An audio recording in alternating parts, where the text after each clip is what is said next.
Hola y Dios bendiga. Hoy vamos a hablar un poco acerca de lo que son las genealogías. Y vamos a ver esto con un propósito que lo vamos a decir al final. Al final de este video vamos a decir cuál fue su propósito y qué era lo que queríamos mostrar. Pero no vamos a perder más tiempo. Estamos en Cristo Blog y vamos inmediatamente a la presentación. Bien, aquí estamos. Voy a preparar esto por acá. Poner la imagen un poquito más grande, que lo puedan ver mejor.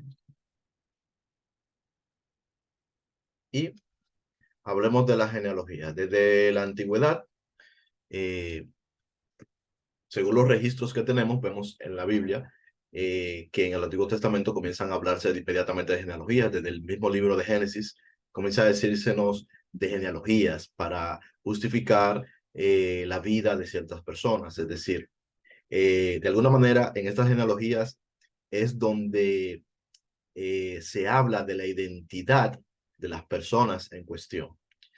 Eh, Así que cada personaje importante que aparece en la Biblia normalmente aparece detrás de una genealogía, diciéndonos quién son sus padres y muchas veces también tratando de decirnos o de ubicarnos en el tiempo en el que vivió. De las genealogías más importantes que vemos en la Biblia, una de ellas es la genealogía de los hijos de Israel. Sabemos que Israel es el que fue llamado Jacob, es decir, Jacob más bien fue luego llamado Israel, es la misma persona, y que este es hijo de Isaí, que a su vez es hijo de Abraham, aquel que llamamos padre de fe. Entonces, los hijos de Jacob son los que son llamados las tribus de Israel, es decir, en este caso se dice que Jacob tuvo 12 hijos y cada uno de esos 12 hijos representa una de las tribus de Israel. Esas fueron las tribus que fueron con Jacob a Egipto, conducidos por José, y es de allí que se forma, digamos, lo que llamamos el pueblo de Israel. Se le llama pueblo de Israel porque son los hijos de Israel. Israel es el mismo Jacob. Entonces, dentro de estas tribus, las 12 famosas tribus, vamos a ver la primera lista aquí que nos aparece y vamos a ver en Génesis capítulo 29 y capítulo 30. Y yo he organizado aquí un poquito, aquí tengo marcado, para no tener que leer toda la genealogía que nos dice fulano, hijo de fulano, fulano, hijo de fulano. No, vamos a verla y está organizada aquí, no exactamente como está en el capítulo, sino que está organizada en orden alfabético. Bien, entonces vemos que las 12 tribus de Israel, según Génesis 29, sería la tribu de Aser, que es uno de sus hijos, Benjamín, Dan, Gad, Isaacar, José, Judá, Leví, Neftalí, Rubén, Simeón y Zabulón. Esas serían las 12 tribus. ¿Por qué aparece aquí entre paréntesis Efraín? Lo vamos a ver más adelante, porque Efraín es uno de los hijos de José. Bien, entonces, estas serían lo que serían las 12 tribus. Luego, más adelante, vamos a ver entonces en Génesis, en el mismo Génesis, capítulo 35, acá vemos lo mismo de nuevo, la misma lista, y nos aparece la lista de los hijos de Israel, Aser, Benjamín, la misma lista, es exactamente la misma lista, los 12 hijos de Israel, las tribus de Israel, los hijos de Jacob, que luego tienen sus hijos y se convierten en un pueblo. Un pueblo siempre se refiere, en estos términos del Antiguo Testamento, se refiere a los hijos de alguien. El pueblo de Gad son los hijos de Gad, así sucesivamente. Bien, entonces, pero vamos a ver aquí luego en el libro de Números, capítulo 1, del verso 20 al 43, ¿qué encontramos? La misma lista también. Si tú vas a verlo, no necesariamente, como dije, va a estar en este mismo orden, sino que yo lo puse en orden alfabético para que sea más fácil de analizar. Entonces, un ejercicio de análisis. Ahora vamos a ver dónde vienen las diferencias y dónde vienen las cosas o los matices. Vamos al libro de Números, capítulo 26, estamos en el mismo libro todavía, y vamos a ver esta lista.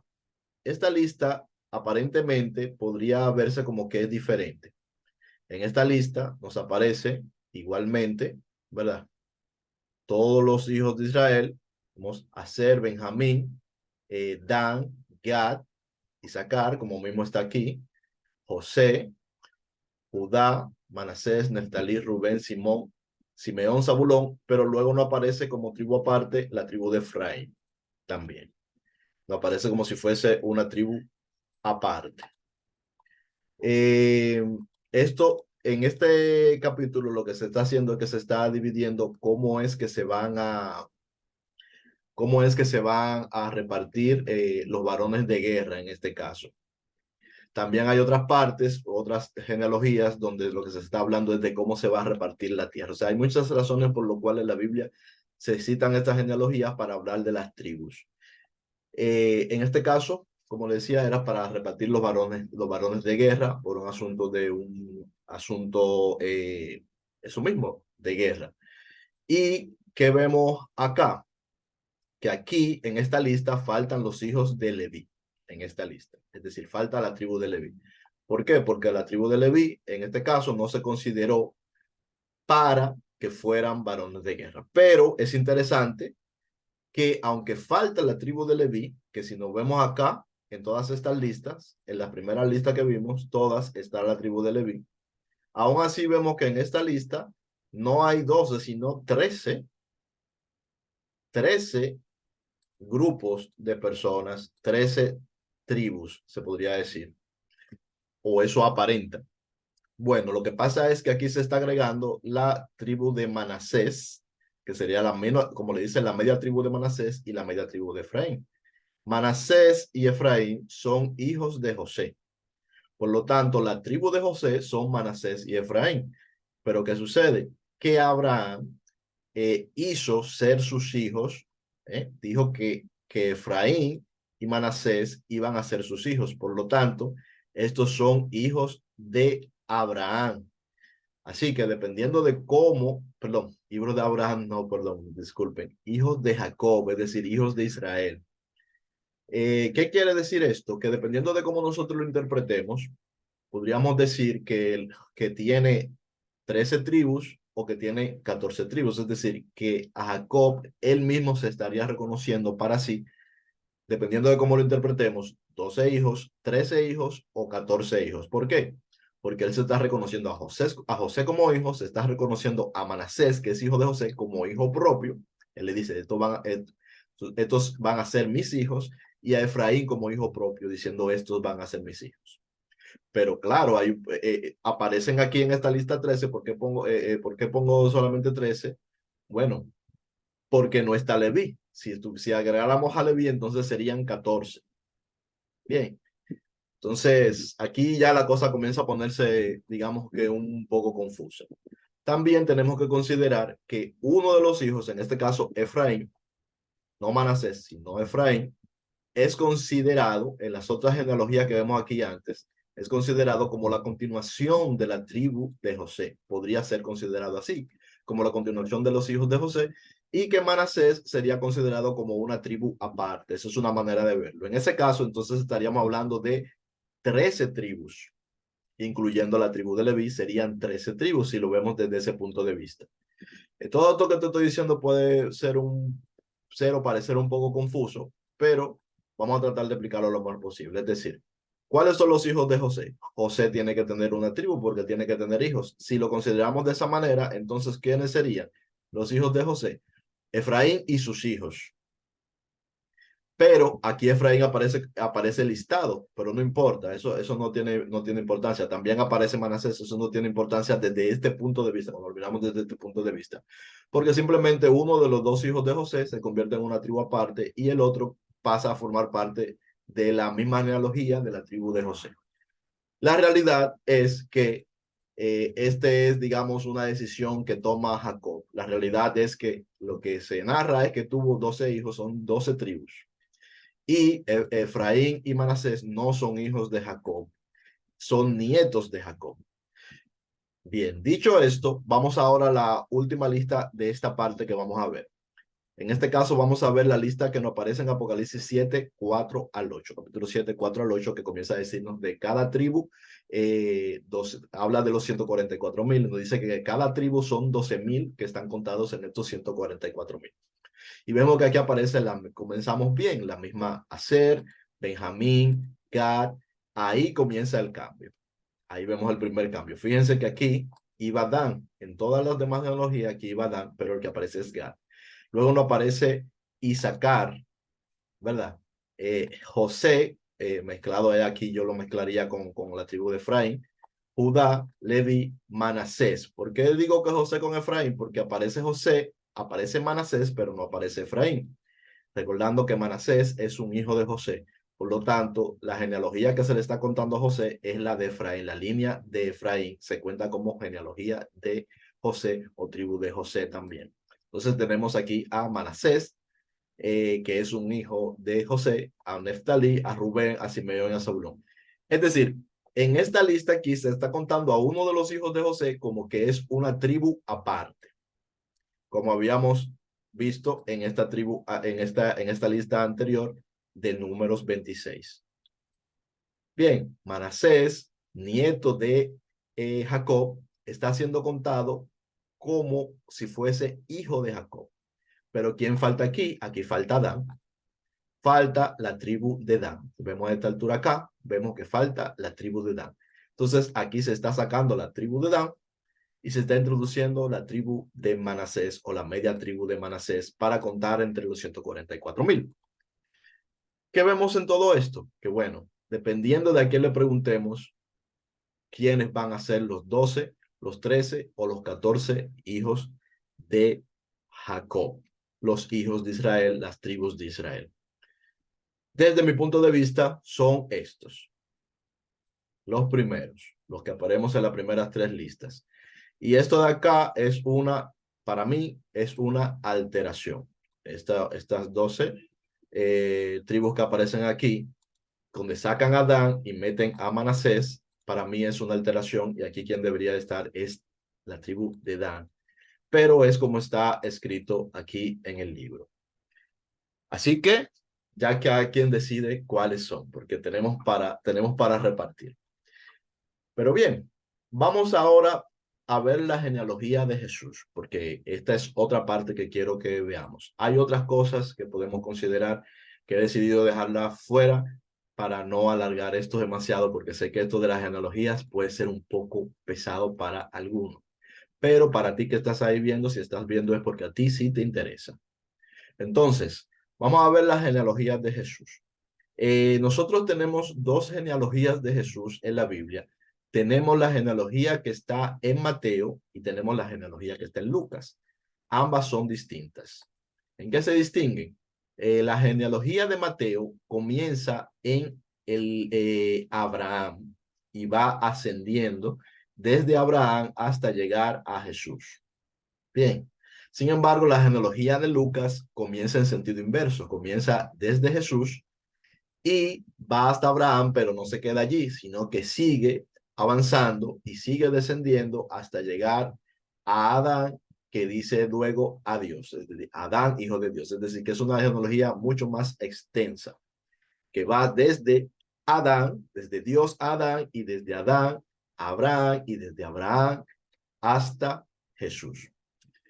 Bien, esta genealogía. Son diferentes y me imagino que están compiladas obviamente de manera distinta y en orden distinto. Entonces, ¿qué yo he hecho aquí?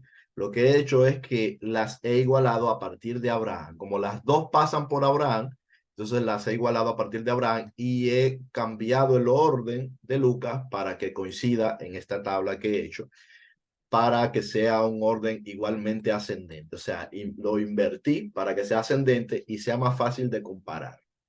Entonces, efectivamente, comenzando desde Abraham, en las dos genealogías, vemos que empieza por Abraham, Isaac, Jacob, Judá, Fares, Esrom, Arán, Eminabat, Naasón, Salmón, Boz, Obed, Isaí, y aquí vemos una diferencia que dice Isaí y Jesé. Explicación de esto, se dice que es simplemente un problema de transliteración. que esta persona y esta persona son simplemente la misma persona y que es por asunto de transliteración entre un lenguaje y otro. Pero luego tenemos entonces a David. Todos sabemos que el padre de David o es Isaí o en este caso Jesé, dependiendo de cómo lo vayamos a pronunciar y cuál sea la transliteración. Entonces, de David, a partir de este momento, ambas genealogías cambian. Y nos dice entonces que el hijo de David, que se cuenta dentro de la genealogía de Jesús, según Mateo, es Salomón, el rey Salomón. Pero según la genealogía de Lucas, el que se cuenta es Natán, que también es hijo de David. Entonces, ¿cuál es de los dos? ¿Salomón o Natán? Bueno, lo que vamos a notar es que a partir de aquí, ambas genealogías son totalmente diferentes. Bueno, aquí dice Roboán y Matata, Abías, Menán, Asa, Melea, Josafat, Eliaquín. Y así, y así seguimos y seguimos y seguimos. Y la genealogía cambia totalmente. Es decir, que esta lista y esta lista difieren a partir de los hijos de David para llegar hasta Jesús. Vemos que sigue avanzando, sigue avanzando, sigue avanzando. Y ya aquí, en el punto 40 de esta genealogía, según San Mateo, vemos que ya se llega a José, que nos dice que es esposo de María, que sería entonces el padre de Jesús. Jesús sería entonces hijo de José, que es esposo de María, que a su vez es hijo de Jacob, que a su vez es hijo de Matán. Pero vemos que la genealogía según San Lucas aparte de ser diferente, es también mucho más larga, mucho más extensa. Lo podemos ver acá, que es mucho más extensa. Bien, ¿y qué otras cosas vemos? Que nos parece aquí José, que en Lucas nos dice que según se creía era hijo de José, o sea que Jesús según se creía era hijo de José, que era hijo de Elí, que era hijo de Matat, que era hijo de Leví, y así sucesivamente. Entonces, ¿qué vemos acá? Primero que no es la misma cantidad. Vemos que aquí está en el punto 40, José está en el punto 40 y aquí está en el punto 55. Y aparte de eso, vemos que el padre de José aquí es Jacob y aquí es Elí. Y si seguimos viendo para atrás, vemos que la lista de los padres evidentemente cambia quién es percibido como padre de José. Y luego de José, entonces Jesús. Bien, vamos a anotar algunos otros detalles en esto. Lo primero es que evidentemente las genealogías son diferentes. No son iguales. Esto para muchos se considera un error, pero para otros se le considera que debe de buscarse una explicación. ¿Cuál es la explicación más difundida que hay sobre esto? La explicación más difundida que hay es que esta lista es la línea materna. Es decir, que esta sería la línea según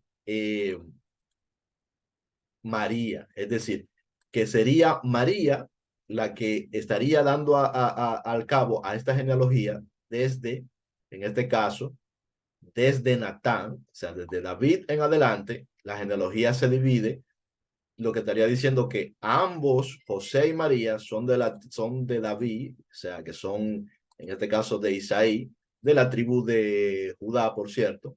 Ambos son de la tribu de Judá, ambos son hijos de David, o sea, de la rama de David, pero que aquí lo que estaría diciendo que uno sí se está refiriendo a José como padre de Jesús y otro se está refiriendo a María. Problemas que yo veo en esto. Yo creo que esto es una explicación rebuscada. ¿Por qué? Porque claramente el texto bíblico dice, según se creía hijo de José. No dice, según se creía hijo de María. Dice, según se creía hijo de José. O no dice tampoco, según se creía hijo de María, que es esposo de José. No. Dice José. En ambos casos dice, habla de José. No está hablando de que María fue quien engendró a Jesús, sino de José. Claro, sí habla que de Jesús, María engendró a Jesús, pero no se cuenta en la genealogía. Quien se está contando es a José. Así que esto yo lo considero simplemente una discrepancia entre los dos textos, una gran discrepancia entre los dos textos, y creo que simplemente las personas van a tratar de encontrarle un sentido a esto, siempre van a tratar de encontrarle un sentido y van a buscar cualquier explicación. ¿Por qué? Porque se presupone que en la Biblia no deben de haber errores. Si en esta explicación que yo estoy dando ahora mismo hay errores, pueden haber errores en la explicación que yo estoy dando, no en mi interpretación, no me refiero a eso, porque en esa obviamente que también podrían haber errores, pero me refiero a los datos. En los datos que yo estoy dando podrían haber errores. Y si en esos datos que yo estoy dando hay errores, eh, nadie se sorprendería por ello, creo. Entiendo que nadie debería sorprenderse por ello. ¿Por qué? Porque yo soy un ser humano que estoy haciendo aquí unos listados, los estoy organizando y en ellos me puedo equivocar. Y cuando tú haces algo en sentido ordinal, es más fácil cuando tú lo comparas. Es un poquito más difícil organizarlo para compararlo, pero cuando lo organizas y lo comparas, es fácil darse cuenta de dónde están las discrepancias. No es lo mismo un texto narrativo que un texto que está exponiendo una lista ordinal, es decir, una cosa que van en orden. Cuando las cosas están en orden, están numeradas, los errores se pueden notar más fácilmente. Bien, no es lo mismo una narración sobre una historia que alguien hizo esto, que alguien hizo lo otro, y aún allí se pueden encontrar diferencias en los textos bíblicos. Si nosotros vamos a las historias que están en Éxodo, que están en Levítico, sobre todo las que están en Reyes, en Números, nosotros podemos encontrar muchas discrepancias entre unas historias y otras cuando están hablando de la misma historia, pero es más difícil notarlo, es más difícil comprobarlo, porque muchas veces no son cosas que están numeradas. En este caso está numerado. Si yo me equivoco, nadie se sorprende, pero todos se sorprenderían si el que se equivoca es el que escribió este texto de la Biblia. Como si ese que escribió el texto de la Biblia o los que lo compilaron no fueran también seres humanos, igual que nosotros. Y creo que ahí comenzamos a partir y a entender o a tratar de entender algo, que es que siempre vamos a encontrar errores porque quienes escribieron esto fueron seres humanos que tuvieron tal vez una relación con Dios. Por ejemplo, en el caso de los apóstoles es evidente que tuvieron una relación con Dios a través de Jesús mismo y también a través del Espíritu de Dios que les inspiró. Pero inspirar no quiere decir que Dios agarró con puño y letra y hizo todo el trabajo. El trabajo lo está haciendo el ser humano inspirado. No es una obra de Dios directa, es una inspiración. El hombre se inspira en Dios y luego escribe. En este caso simplemente estamos hablando de genealogías. De eso es lo que estamos hablando. Ahora, interesante, siendo que todo esto es interesante, vamos a ver cuál es para mí, qué es para mí lo más importante de todo esto. Vamos a ver, vamos a separar esto acá. A ver cómo lo separo. Perdón, un momentito. ¿Dónde se fue?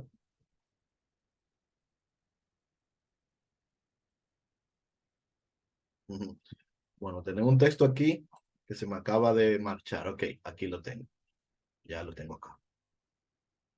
Bien, vamos a cambiar la pantalla para que lo puedan leer también. Y vamos acá. Bien, ahí lo pueden ver. Estamos en Primera de Timoteo, capítulo 1. Y vamos a leer una porción de esto desde el verso 1 hasta el verso 7. Comienza diciéndonos acá. Esto es una carta a Timoteo del apóstol Pablo, que dice: Pablo, apóstol de Jesucristo, por mandato de Dios nuestro Salvador y del Señor Jesucristo nuestra esperanza, a Timoteo, verdadero hijo de la fe, gracia, misericordia y paz de Dios nuestro Padre y de Cristo nuestro Señor. Antes de leer la siguiente parte que está acá, vamos a anotar algo. También en la lista de los apóstoles podemos encontrar discrepancias, aunque están mejor explicadas. ¿Por qué? Porque hay una pregunta que debemos de hacernos. Si los apóstoles entre los 12 se incluía a Judas, eh, luego son los mismos apóstoles, en este caso los 11, los que deciden nombrar a un sucesor de Judas para que sea contado entre los 12. Pero también tenemos al apóstol Pablo. De tal manera que si contamos también a Pablo como entre los apóstoles, entonces estaríamos diciendo que según cómo se mire, igual que allí con la genealogía, según cómo se mire, tenemos 12 apóstoles incluyendo a Judas. Tenemos 12 apóstoles sin incluir a Judas, o tenemos 13 apóstoles incluyendo a Judas y a su sucesor, o tenemos 14 apóstoles incluyendo a Judas, a su sucesor y a Pablo. La realidad es que la lista de los 12 es lo que son para mí, esto voy a decir yo, lo que Jesús incluyó, los 12 que Jesús incluyó. Todos los demás son sucesores. La lista original de los 12 son los que Jesús incluyó, lo que es lo que él escogió, entre los cuales está Judas. Y siempre Judas va a ser parte de la lista de los 12. Luego los demás son ¿qué? Sucesores. Pablo y otros más, porque hubieron otros apóstoles. Y algunos tal vez a veces no lo quieren reconocer, pero hubieron otros apóstoles. ¿Qué son qué? Sucesores. No son de la lista de los primeros 12. Bien, eso es interpretación por un lado, pero también es evidente por otro. Entonces seguimos leyendo a partir del verso 3 y dice lo siguiente, dice, como te rogué que te quedases en Éfeso cuando fui a Macedonia para que mandases a algunos que no enseñen diferente doctrina, ni presenten atención a fábulas y a genealogías interminables que acarrean disputa más bien que edificación de Dios, que es, que es por fe. Así te encargo ahora. Pues el propósito de este mandamiento es el amor nacido del corazón limpio y de buena conciencia y de fe no fingida, de las cuales cosas, desviándose algunos, se apartaron a vana palabrería, queriendo ser doctores de la ley sin entender ni lo que hablan ni lo que afirman. Yo, Juan Ramón Castro, desde un tiempo para acá, le he quitado un montón de importancia a todo lo que tiene que ver con todo esto de las genealogías, a todo lo que tiene que ver con todo esto de la ley también, de la ley del Antiguo Testamento, y a muchas de estas cosas yo le he quitado de mi parte gran importancia para darle importancia a lo que es el Evangelio. ¿Por qué aún así toco estas cosas? Porque la gente, el pueblo, sí se fija en estas cosas y se hace doctrina en base a estas cosas. Para mí, nada de esto tiene gran relevancia. Lo que tiene gran relevancia es el mensaje de Cristo, que nos amemos unos a otros, que nos revela que en Él solo es luz, que Dios es luz y que en Él no hay tinieblas, tinieblas que sí encontramos en los libros de la ley, sí encontramos en la Torá, pero que Jesús nos revela que esas tinieblas no le pertenecen a Él, porque en Él no hay tinieblas, Él es luz, Él solo es bueno y benigno con todos, misericordioso con todos. Y todas estas cosas son mezcla, todo esto que nosotros vemos allí en este Antiguo Testamento, son mezclas de cosas verdaderas que vienen de Dios, profecías verdaderas, con mentira, con engaño y con manipulación. Y también está lleno de errores humanos que no necesariamente van a ser manipulación, sino que simplemente son, eso también muchos, simplemente errores humanos. A lo cual no debemos, entiendo yo, de darle mucha importancia. ¿Cuándo deberíamos de darle mucha importancia? Si nosotros quisiéramos ser judíos. Y la cosa es que nosotros no somos judíos, nosotros somos personas cristianas de Jesucristo. Es decir, incluso el cristiano se supone no debería de tener una nacionalidad, porque su patria es la patria celestial. Entonces, no podemos ser adeptos a una patria terrenal, a una patria del mundo, a un gobierno del mundo, aunque estemos en el mundo y estemos inscritos en un registro civil del mundo, nuestra lealtad debe estar puesta en el reino de Dios, porque si somos de Cristo, somos del reino de los cielos, no de los reinos del mundo. Y mucho menos vamos a ser del reino de Israel, del reino de Israel antiguo que ni siquiera existe en estos días. Este reino fue deshecho. El pueblo de Israel existe, pero el reino de Israel no existe. Y gran parte de eso que está ahí son cosas, de todas estas genealogías, de todas estas cosas que se discuten, son cosas del reino de Israel. Y toda gran parte de esta idea de que las escrituras son sagradas y que son inerrantes, también son ideas un poco anticuadas, ¿m? Que obedecen de alguna manera a incluso, siempre desde mi punto de vista claro, a una especie de idolatría del texto, al cual yo por lo menos de un tiempo acá no me adhiero, no idolatro el texto. Dios es un Dios vivo y Dios es espíritu y los que le adoran le adorarán, deben de adorarle en espíritu y en verdad. Y los que están en Cristo deben de buscar y procurar los dones espirituales, de los cuales el más importante es el amor, porque Dios es amor.